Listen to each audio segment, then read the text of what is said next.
ನಿಲ್ಲು ನಿಲ್ಲು ಒಂದೇ ನಿಮಿಷ ಕೊಟ್ಟೆ ಹೃದಯ ನಿನಗೆ ದುರ್ಗಾ. ನೋಡು, ನಂಗೆ ಆಲ್ರೆಡಿ ತಲೆ ಕೆಟ್ಟಿದೆ, ಇನ್ನೂ ನೀನು ಟೆನ್ಷನ್ ಕೊಡ್ಬೇಡ. ಅದ್ ನನಗ್ ಮಾತ್ರ ಅಲ್ಲ, ಊರವ್ರಿಗೆಲ್ಲ ಗೊತ್ತು ನಿಮ್ ತಲೆ ಕೆಟ್ಟಿದೆ ಅಂತ. ಮೋಸ್ಟ್ಲಿ ನಿಮ್ದೇ ಗೊತ್ತಿಲ್ಲ ಅನ್ಸುತ್ತೆ, ಇವಾಗ ಗೊತ್ತಾಗಿರ್ಬೇಕಲ್ವಾ? ಏನು ಇದನ್ನೆಲ್ಲ ಹೇಳಬೇಕು ಅಂತಾನೆ ಪ್ಲಾನ್ ಮಾಡ್ಕೊಂಡು ಬಂದಿದ್ಯಾ? ಯಾವ ಪ್ಲಾನ್ ದುರ್ಗಾ ಫ್ರೆಂಡು? ನಾಟಕ ಆಡ್ಬೇಡ ಲೀಲಾ. ಏಜೆ ಅಂತರ ಅತ್ತೆ ಎದುರಿಗೆ ಇದ್ರು ನಿನ್ನ ಕೈಗೆ ಬಳೆ ಹಾಕಿದ್ರಲ್ಲ, ಆ ವಿಷಯ ಅಲ್ವಾ? ಕರೆಕ್ಟ್. ಅದ್ರ ಬಗ್ಗೆ ಸಮಾಲೋಚನೆ ಮಾಡೋಣ ಅಂತ ಶ್ರೀಮತಿ ದುರ್ಗಾಂಬ ಅವ್ರ ಹತ್ರ ಹೋಗ್ತಿದ್ದೆ, ನೀವೇ ಸಿಕ್ಬಿಟ್ರಿ. ಸಿಚುವೇಶನ್ ತಕ್ಕನಾಗಿ ಒಂದು ಸಾಂಗ್ ನೆನಪಾಗ್ತಿದೆ, ಹಾಡ್ಲಾ? ಹಸಿರು ಗಾಜಿನ ಬಳೆಗ, ಅಯ್ಯಯ್ಯೋ ಸಾರಿ ಲಿರಿಕ್ಸ್ ತಪ್ಪಾಗೋಯ್ತು. Second chance please. ಹಳದಿ ಚಿನ್ನದ ಬಳೆಗಳೇ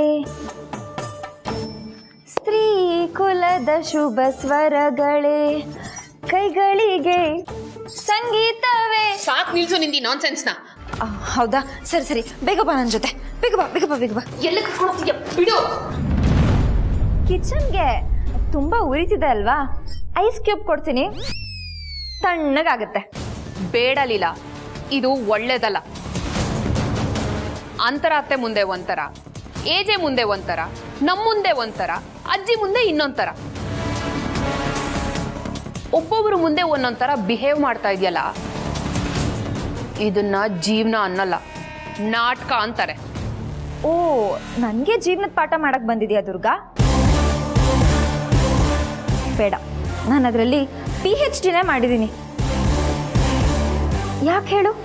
ಕಷ್ಟ ಅಂತ ಬಂದಾಗ್ಲೇ ಮನುಷ್ಯ ಬುದ್ಧಿ ಕಲಿಯೋದು. ಈಗಾಗಲೇ ನನ್ನ ಲೈಫಲ್ಲಿ ತುಂಬಾ ಕಷ್ಟ ಬಂದಿದೆ, ನಾನು ತುಂಬಾ ಬುದ್ಧಿ ಕಲ್ತಿದ್ದೀನಿ. ನನ್ನ ಕೆಲಸ ಏನೇ ಇದ್ರೂ ನಿಮ್ಮಂಥವ್ರಿಗೆ ಬುದ್ಧಿ ಕಲಿಸೋದಷ್ಟೇ.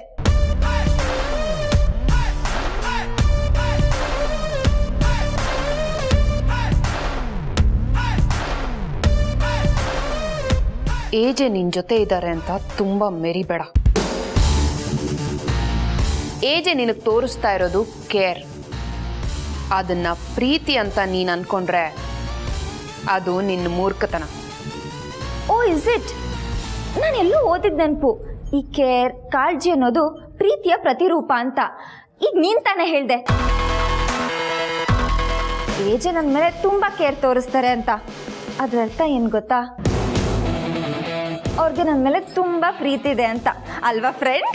ನನಗ್ ಗೊತ್ತು ಕಣೆ, ನೀನು ಜಿಂಕೆ ವೇಷದಲ್ಲಿ ಈ ಮನೆಗೆ ಬಂದು ಸೇರ್ಕೊಂಡಿರೋ ನರಿ ಅಂತ. ನರಿ? You mean fox? Durga Durga Durga, ಬೇಗ ನಿನ್ ಫೋನ್ನಲ್ಲಿ ನನ್ನ ಫೋಟೋ ತಕೊಂಡು ಹಿಡ್ಕೊ. ಬೆಳಿಗ್ಗೆ ಎದ್ದ ತಕ್ಷಣ ನರಿ ಫೋಟೋ ನೋಡಿದ್ರೆ ದಿನ ಶುಭ ಆಗತ್ತಂತೆ. ನಿಮ್ಗೂ ಒಳ್ಳೆ ಯೋಗ ಬಂದ್ರೂ ಬರ್ಬೋದು. ಒಂದ್ ವಿಷಯ ಏನ್ ಗೊತ್ತಾ? ನಾನು ನರಿ ಅಲ್ಲ, ಹುಲಿ. ನನ್ನ ಮನೆ, ನನ್ನ ಗಂಡನ ವಿಷಯಕ್ಕೆ ಬಂದ್ರೆ ನಾನು ಹುಲಿ ಆಗ್ತೀನಿ. ಅದೇ ಪ್ರೀತಿಯಿಂದ ಕೈ ಚಾಚಿದ್ರೆ ಜಿಂಕೆನೂ ಆಗ್ತೀನಿ. ಈ ಮನೆ ಉಳಿಸ್ಕೊಳ್ಳೋಕ್ಕೆ ನರಿ ಸಹ ಆಗ್ತೀನಿ, ನೆನ್ಪಿರ್ಲಿ. ಈಗಾಗಲೇ ತುಂಬಾ ಉರ್ಕೊಂಡಿದ್ಯಾ ಅನ್ಸುತ್ತೆ. ಕೊನೆಯದಾಗಿ ಒಂದು ಎಂಡ್ ಲೈನ್ ಹೇಳ್ತೀನಿ, ನೀಟಾಗಿ ಕೇಳಿಸ್ಕೊಂಡ್ಬಿಡು. ಅದೇನೋ ಚಾಲೆಂಜ್ ಹಾಕಿದ್ಯಲ್ಲ, ಅದನ್ನ ನಾನು ಮಾಡೇ ಮಾಡ್ತೀನಿ. ಕದ್ದು ಮುಚ್ಚಿ ಅಲ್ಲ, ಎಲ್ರ ಮುಂದೆ ನನ್ನ ಗಂಡನ ಪಾದ ಪೂಜೆ ನಾನು ಮಾಡೇ ಮಾಡ್ತೀನಿ. ನೀನು ಕೈ ಹಿಸುಕೊಂಡು ನಿಂತ್ಕೊಂಡು ನೋಡು, ಆಯ್ತಾ? ಬರ್ಲಾ ಫ್ರೆಂಡ್? ಬಾಯ್.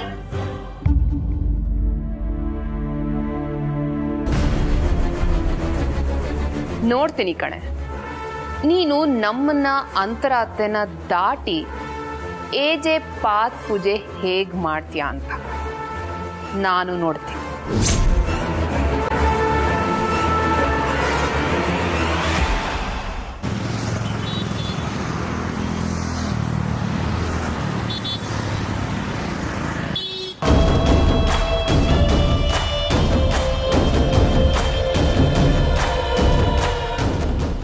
ಏಜೆ, ಏಜೆ, ಸರು ನೀನು ಹೋಗು, ಆಮೇಲೆ ಬಾ. ನಾವೇನೋ ಮುಖ್ಯವಾದ ವಿಷಯ ಮಾತಾಡ್ತಿದ್ದೀವಿ. ಇದು ನಿಲ್ಲಿಸ್ಬೇಕು ಅಂತಾನೆ ಬಂದಿದ್ದೀನಿ. ಅತ್ತೆ ನನಗೆ ಹೊರಗೆ ಹೋಗು ಅಂತಿದ್ದಾರಲ್ಲ. ಸರು ನಿನಗೆ ಹೇಳ್ತಿರೋದು, ಹೋಗು.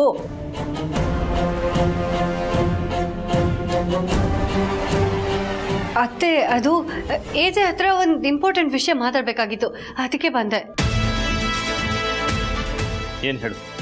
ಅದು ಜ್ಯುವೆಲ್ರಿ ಬಿಲ್ ಕೊಟ್ಟಿದ್ದಾರೆ, ಅದಕ್ಕೆ ಕ್ಯಾಶ್ ಕೊಡ್ಬೇಕಾ ಚೆಕ್ ಕೊಡ್ಬೇಕಾ ಅಂತ ಕೇಳೋದಕ್ಕೆ ಬಂದೆ. ಈ ವಿಷಯ ಬಂದು ನನ್ನ ಹತ್ರ ಕೇಳ್ತಿದ್ಯಾ? ಯಾಕೆ ಇದನ್ನ ಕೇಳಕ್ ಮನೇಲಿ ಜನಗಳಿಲ್ವಾ? ವಿಶ್ವರೂಪಿದಂತಾನೆ ಅವನ ಹತ್ರ ಕೇಳೋದನ್ನ ನನ್ನ ಹತ್ರ ಬಂದು ಕೇಳ್ತಿದ್ಯಲ್ಲ, ಕಾಮನ್ ಸೆನ್ಸ್ ಇದೆಯಾ ನಂಗೆ? ಅಥವಾ ಈ ಮನೆಗೆ ಹೊಸಬಳ ನೀನು? ಅಯ್ಯೋ, ಏನೋ ಮಾಡೋದಕ್ಕೆ ಹೋಗಿ ಇನ್ನೇನೋ ಆಗೋಯ್ತು. ಏನಾಗಿದೆ ಎಲ್ರಿಗೂ ಈ ಮನೇಲಿ? ಎಲ್ಲ ಪ್ರಶ್ನೆ ನನ್ನೇ ಬಂದು ಕೇಳ್ತಾ ಇದಿರಲ್ಲ. ಮನುಷ್ಯನಿಗೆ ನಾಲೆಡ್ಜ್ಗಿಂತ ಕಾಮನ್ ಸೆನ್ಸ್ ಇಂಪಾರ್ಟೆಂಟ್. ಮೊದಲು ಅದನ್ನು ಬೆಳೆಸ್ಕೋ.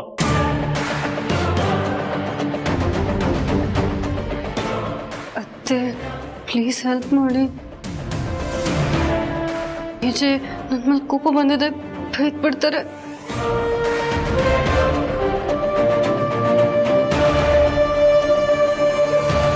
ಅಭಿ, ನೀವೀಗ ಕೋಪದಲ್ಲಿದ್ದೀರಾ. ನೀವೇ ಹೇಳಿದ್ರಲ್ಲ, ಕೋಪದಲ್ಲಿದ್ದಾಗ ಯಾರ ಹತ್ರನೂ ಮಾತಾಡಬಾರ್ದು ಅಂತ. ನಾನು ಆಮೇಲೆ ಬಂದು ನಿಮ್ಮ ಹತ್ರ ಮಾತಾಡ್ತೀನಿ. ಬಾ ಸರ್.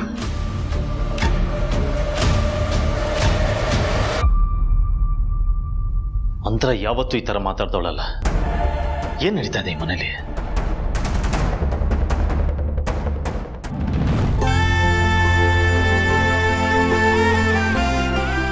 ಇಲ್ಲ, ಯಾಕಮ್ಮ ಬೇಜಾರಲ್ಲಿದೆಯಾ?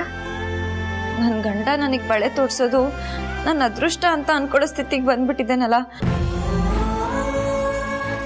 ಅದಕ್ಕೆ ನಂಗೆ ಬೇಜಾರಾಗ್ತಿದೆ ಅಜ್ಜಿ. ಲೀಲಾ, ಇದನ್ನ ಈ ಅರ್ಥದಲ್ಲಿ ಯೋಚನೆ ಮಾಡಬಾರ್ದು ಕಣೆ. ಎಲ್ಲರ ಜೀವನದಲ್ಲೂ ಅಳುಕು ಅನ್ನೋದೊಂದು ಇದ್ದೇ ಇರುತ್ತೆ. ನಿನ್ನ ಜೀವನದಲ್ಲಿ ಇದು, ಆದರೆ ಇದೇ ಏನು ಶಾಶ್ವತ ಅಲ್ವಲ್ಲ.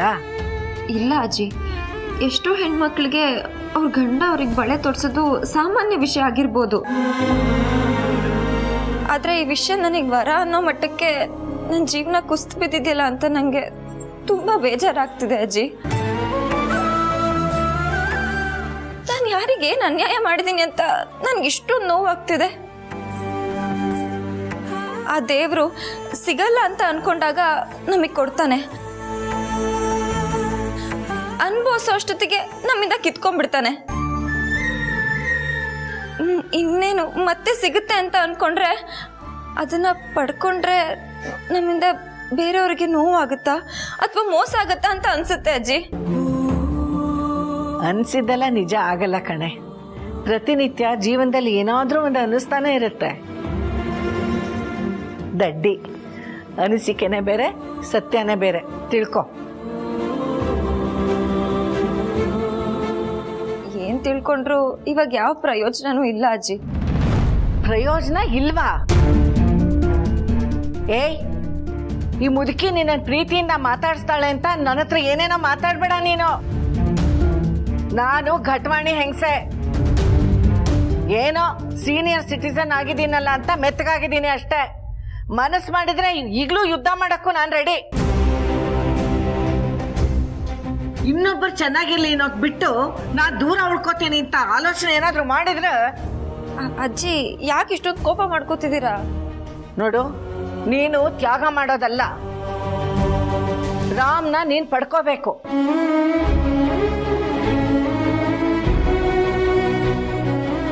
ನಿನ್ ಜೀವನ ಎಲ್ಲಿ ನಿಂತಿತ್ತೋ ಅಲ್ಲಿಂದಾನೇ ನಿನ್ ಜೀವನ ಮತ್ತೆ ಶುರು ಆಗ್ಬೇಕು ಕಣೆ. ಕಳ್ಕೊಂಡಿದ್ದನ್ನ ಕಳ್ಕೊಂಡಿದ್ದ ಜಾಗದಲ್ಲೇ ಹುಡುಕ್ಬೇಕು. ಹುಡುಕ್ಬೇಕಾಗಿಲ್ಲ ಅಜ್ಜಿ, ನಾನು ಕಳ್ಕೊಂಡಿರೋದು ನನ್ನ ಕಣ್ಮುಂದೆ ಇದೆ, ಆದ್ರೆ ಅದು ಬೇರೆಯವ್ರಿಗೆ ಸೇರಿದೆಯಲ್ಲ. ಯಾರು ಹೇಳಿದ್ದು? ನೋಡು, ಮೇಲೆ ಒಬ್ಬ ಇದಾನಲ್ಲ, ಅವನು ಯಾರಿಗೆ ಯಾರ ಜೋಡಿ ಅಂತ ಮೊದಲೇ ತೀರ್ಮಾನ ಮಾಡಿರ್ತಾನೆ. ಅದನ್ನ ಬದಲಾಯಿಸಕ್ಕೆ ಯಾರ ಕೈಯಿಂದಲೂ ಆಗೋದಿಲ್ಲ. ರಾಮ್ಗೆ ನೀನೇ ಹೆಂಡತಿ, ಅದನ್ನ ನಾನು ಬದುಕಿರೋವಾಗ್ಲೇ ನೋಡ್ಬೇಕು ಅಷ್ಟೇ. ಅಜ್ಜಿ ಮುಚ್ಚೆ ಬಾಯಿ ಸಾಕು. ನಿನ್ ಕಂಠ ಪುರಾಣ ಎಲ್ಲ ನನಗೆ ಬೇಕಾಗಿಲ್ಲ. ನಾನು ಹೇಳಿದ್ದ ನಡಿಬೇಕು. ಸರಿ ಅಜ್ಜಿ, ದೇವ್ರಿದಾನೆ, ನೋಡೋಣ. ನೋಡು, ಇನ್ನೊಂದು ವಿಷಯ, ನಿಜವಾದ ಹೆಂಡತಿಯಿಂದಲೇ ಗಂಡನ ಪಾದ ಪೂಜೆ ಆಗೋದು. ಇವತ್ತು ನಿನ್ ಕೈಯಿಂದಲೇ ರಾಮನ್ ಪಾದ ಪೂಜೆ ಸಂಪೂರ್ಣ ಆಗ್ಬೇಕು. ನೀನೇ ನಿಜವಾದ ಹೆಂಡತಿ ಅನ್ನೋದಾದ್ರೆ ಆ ಭಗವಂತ ನಿನ್ ಜೊತೆಲಿ ಇರ್ತಾನೆ.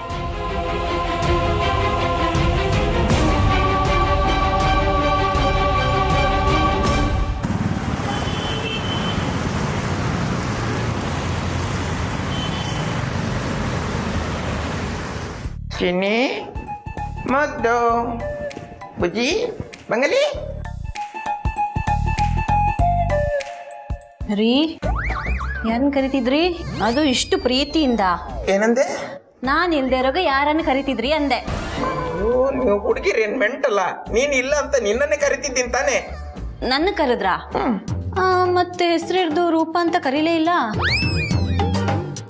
ಅಲ್ಲ, ನೀವು ಹುಡುಗಿರಿ ಏನ್ ಸೈಕ್ ಆಗ್ಬಿಟ್ಟಿದ್ದೀರಾ? ಹೆಸರು ಹಿಡಿದು ಕರೆದ್ರೆ ನಮ್ಮ ಮೇಲೆ ಪ್ರೀತಿನೇ ಇಲ್ಲ ಅಂತ. ಹೋಗ್ಲಿ, ಪ್ರೀತಿಯಿಂದ ಚಿನ್ನಿ, ಮುನ್ನಿ, ಬಂಗಾರಿ, ಬೇಬಿ, ಗೋಬಿ ಅಂತ ಕರೆದ್ರೆ ಯಾರನ್ನೋ ಕರಿತಿದ್ದೀರಾ, ನಮ್ಮ ಹೆಸರು ತೆಗ್ದಿಲ್ಲ ಅಂತೀರಾ. ಇದೆಲ್ಲ ಮೋಸ.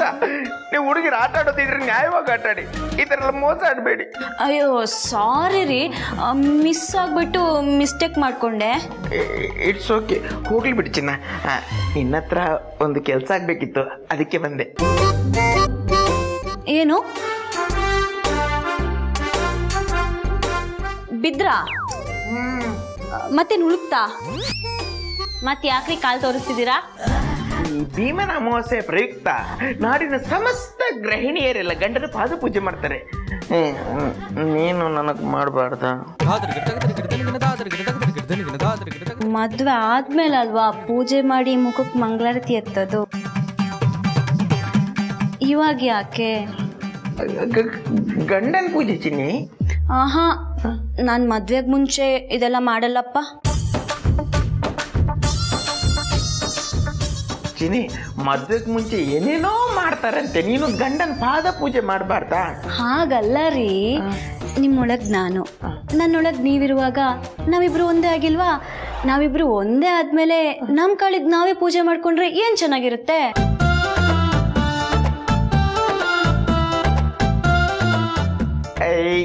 This is also good point. I love you.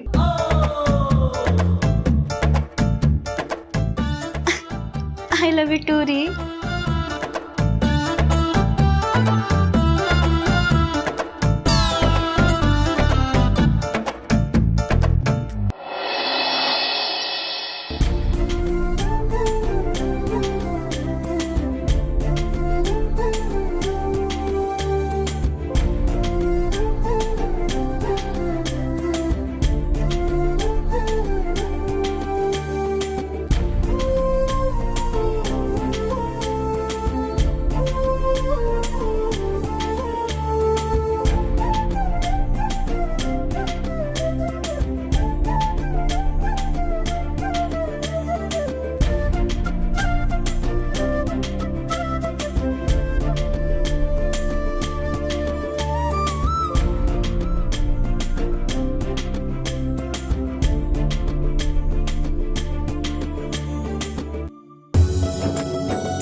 ನಮ್ಮತ್ತೆ ನನಗೆ ಹೇಳಿದ ಕತೆನ ನಾನು ನಿಮಗೆಲ್ಲ ಹೇಳ್ತೀನಿ.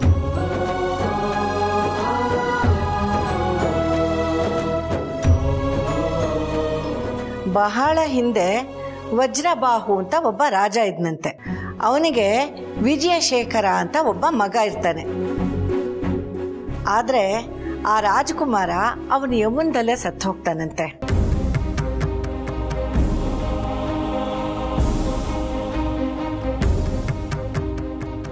ಆಗ ಆ ರಾಜನಿಗೆ ಅಯ್ಯೋ ನಾನು ನನ್ನ ಮಗನ ಮದುವೆನೇ ನೋಡೋಕ್ಕಾಗಲಿಲ್ವಲ್ಲ ಅಂತ ಹೇಳಿ ಅವನೇನು ಮಾಡ್ತಾನಂತೆ, ರಾಜ್ಯಾದ್ಯಂತ ಡಂಗುರ ಹೊರಡಿಸ್ತಾನಂತೆ. ನನ್ನ ಮಗನಿಗೆ ಯಾರು ಹೆಣ್ಣು ಕೊಡ್ತಾರೋ ಅವರಿಗೆ ಅರ್ಧ ರಾಜ್ಯ ಕೊಡ್ತೀನಿ ಅಂತ ಹೇಳ್ತಾನಂತೆ. ಆ ಊರಲ್ಲಿ ಒಬ್ಬ ಬಡವ ಇದ್ನಂತೆ. ಅವನು ತನ್ನ ಮಗಳನ್ನ ಸತ್ತು ಹೋಗಿರೋ ರಾಜ್ಕುಮಾರನಿಗೆ ಕೊಟ್ಟು ಮದುವೆ ಮಾಡ್ತಾನಂತೆ.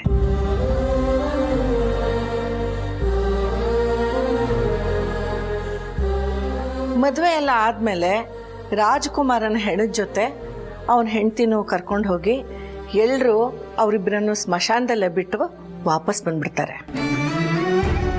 ಪಾಪ ಆ ಹುಡುಗಿಗೆ ಆ ಸ್ಮಶಾನದಲ್ಲಿ ಭಯ, ಸುತ್ತಲೂ ಬರೀ ಕತ್ಲು, ಏನು ಮಾಡೋಕ್ಕೂ ತೋಚ್ತಾ ಇರಲಿಲ್ಲ ಅವಳಿಗೆ. ಹೆಡಾನ್ ಒಂದೇ ಬಿಟ್ಟು ಹೋದ್ರೆ ಅದು ಪತಿವ್ರತ ಧರ್ಮ ಅಲ್ಲ ಅಂತ ಅನ್ಕೊಂಡು ಅಲ್ಲೇ ಉಳ್ಕೊಂಡ್ಲಂತೆ. ಆವಾಗ ಅವಳಿಗೆ ಆ ಭಯ ಜಾಸ್ತಿ ಆಗಿ ಶಿವ ಪಾರ್ವತಿನ ಬೇಡ್ಕೊಳ್ಳೋಕೆ ಶುರು ಮಾಡ್ತಾಳಂತೆ. ಆಗ ಶಿವ ಪಾರ್ವತಿ ಅವಳಿಗೆ ಪ್ರತ್ಯಕ್ಷ ಆಗಿ, ನೋಡಮ್ಮ ನೀನು ಇಂಥ ವ್ರತ ಮಾಡು, ನಿನಗೆಲ್ಲ ಒಳ್ಳೇದಾಗುತ್ತೆ ಅಂತ ಹೇಳಿ ಹೊರಟೋಗ್ತಾರಂತೆ. ಆಗ ಅವಳು ಅಲ್ಲೇ ಈ ವ್ರತನ ಮಾಡ್ತಾಳಂತೆ. ಆಗ ಸತ್ತೋಗಿದ್ದ ರಾಜ್ಕುಮಾರ ಮತ್ತೆ ಬದುಕ್ತಾನಂತೆ.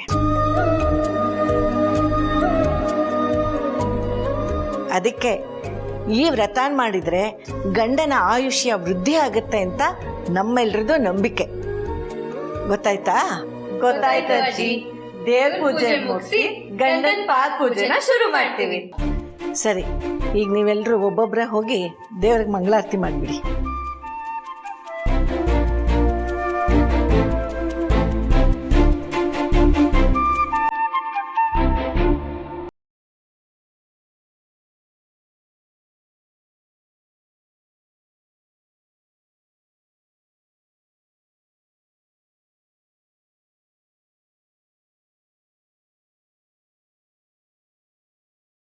ಹೋಗು ಅಂದೆ.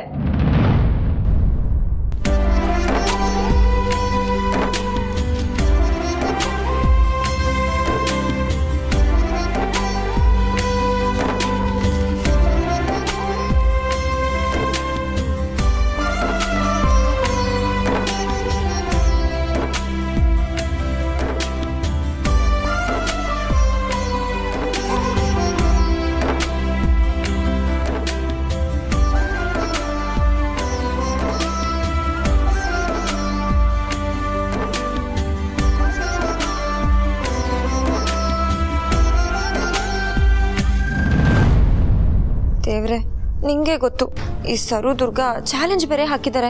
ಸುಮ್ಮನೆ ನನ್ನ ಪಾಡಿಗೆ ನಾನಿದ್ದೆ. ಇದೆಲ್ಲ ಬೇಕಿತ್ತಾ? ನಾನೇನು ಚಾಲೆಂಜಲ್ಲಿ ಗೆಲ್ಲಬೇಕು ಅಂತೇನು ಅನ್ಕೋತಾ ಇಲ್ಲ.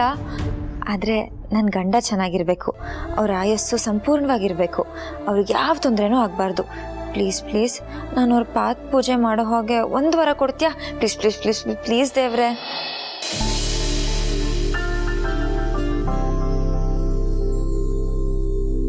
ಏನೇಲಿಲ್ಲ, ನಾನು ಪಡ್ಕೋಬೇಕು ಅಂತಿರೋ ಅಭಿನ ನೀನು ಪೂಜೆ ಮಾಡಿ ಪಡ್ಕೋತೀಯ. ಅದು ಹೇಗೆ ಮಾಡ್ತೀಯೋ ನಾನು ನೋಡ್ತೀನಿ. ದೇವ್ರ ವರ ಕೊಟ್ಟರು ಪೂಜಾರಿ ವರ ಕೊಡಲ್ಲ ಅನ್ನೋ ಮಾತನ್ನ ನೀನು ಮರ್ತಿದ್ಯಾ ಅನ್ಸತ್ತೆ. ನಿನಗೆ ಸಿಗೋದೆಲ್ಲ ನಾನು ಕಿತ್ಕೋತೀನಿ, ನೋಡ್ತಿರು. ಅಜ್ಜಿ, ಎಲ್ರದ್ದು ದೇವ್ರ ಪೂಜೆ ಆಯಿತು. ಎಲ್ರದ್ದು ಪೂಜೆ ಆಯ್ತಾ? ಎಲ್ರದ್ದು ಆಯ್ತು ಅಜ್ಜಿ. ಸರಿ, ಇನ್ನು ಗಂಡನ ಪಾದ ಪೂಜೆ ಮಾಡೋಕ್ಕೆ ನೀವೆಲ್ಲ ರೆಡಿ ಮಾಡ್ಕೊಳ್ಳಿ. ಹೋಗಿ ದುರ್ಗಾ, ನೀ ಸ್ವಲ್ಪ ಇಲ್ಲೇ ಇರಮ್ಮ. ನೀವುಗಳು ಹೋಗಿ.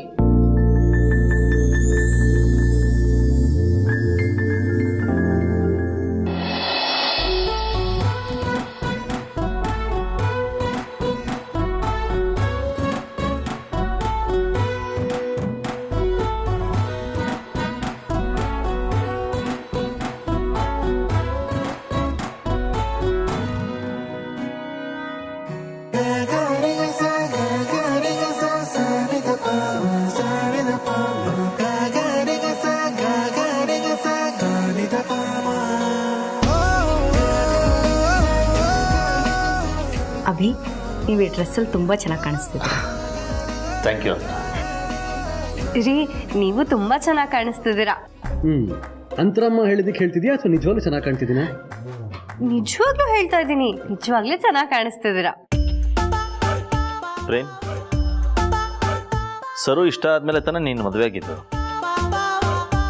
ಇಲ್ಲಪ್ಪ, ಮದುವೆಗೆ ಮುಂಚೆ ಪ್ರೇಮ್ ಸರು ಹಿಂದೆ ರೋಮಿಯೋ ಥರ ಓಡಾಡಿದ್ನ ನಾನೇ ನೋಡಿದ್ದೀನಿ. ಹಲೋ ಆದರೆ ಮದುವೆ ಆದ್ಮೇಲೆ ನೀನು ಲಕ್ಷ್ಮಿ ಅದಕ್ಕೆ ಸೆರೆ ಇಟ್ಕೊಂಡು ಓಡಾಡೋದನ್ನ ಇಡೀ ಮನೆ ನೋಡಿದೆ ಅಲ್ವಾ ಅದಕ್ಕೆ? ಪ್ರೇಮ್, ಗಂಡ ಹೆಂಡತಿ ಸೆರ್ ಹಿಡ್ಕೊಂಡು ಓಡಾಡೋದ್ರಲ್ಲಿ ತಪ್ಪೇನಿಲ್ಲ. ಹೌದು ನೋಡಿ, ನೀವು ಕಲ್ತ್ಕೊಳ್ಳಿ. ಏನು ಹೆಂಡತಿ ಸೆರ್ಗೆ ಇಟ್ಕೊಂಡು ಓಡಾಡಲ್ಲ? ಅಲ್ಲ ಅತ್ತೆ, ಹೆಂಡತಿ ಜೊತೆ ಯಾವಾಗಲೂ ಇರೋದನ್ನ ಕಲೀರಿ ಇಂದ ಅಷ್ಟೇ. ಹೆಂಡತಿ ಜೊತೆನೇ ಇದ್ರೆ ಕೆಲಸ ಯಾವಾಗ ಮಾಡ್ತಾನೆ? ಇಲ್ಲಪ್ಪ, ಕೆಲಸ ಎಲ್ಲ ಮುಗಿದ್ಮೇಲೆ ಸರಿ ಜೊತೆ ಇರ್ತೀನಿ. ಅಂತೂ ಪ್ರೇಮ್ ಯಾವಾಗಲೂ ಹೆಂಡತಿ ಜೊತೆನೇ ಇರೋದಕ್ಕೆ ಇಷ್ಟಪಡ್ತಾ ಇದ್ದಾನೆ ಅಂತ ಆಯಿತು. ಕರೆಕ್ಟಾಗಿ ಹೇಳಿದ್ರಿ ಅಪ್ಪ. ಹೆಂಡತಿಯಿಂದ ಓಡಾಡಿದ್ರೆ ಜನ ಅಮ್ಮೋರ್ ಗಂಡ ಅನ್ಕೋಬಿಡ್ತಾರೆ. ತಪ್ಪೇನೂ ಇಲ್ಲ, ಹೆಂಡತಿ ಎರಡನೇ ತಾಯಿ ಇದ್ದಾಗೆ. ಹೇಗೆ ಮಗು ತಾಯಿ ಜೊತೆನೇ ಇರೋದಕ್ಕೆ ಬಯಸುತ್ತೋ ಇದು ಹಾಗೇನೆ. ಅಭಿನೂ ಅಷ್ಟೇ, ನಾನು ಬಿಟ್ಟಿರೋದೇ ಇಲ್ಲ ಅಲ್ವಾ ಅಭಿ?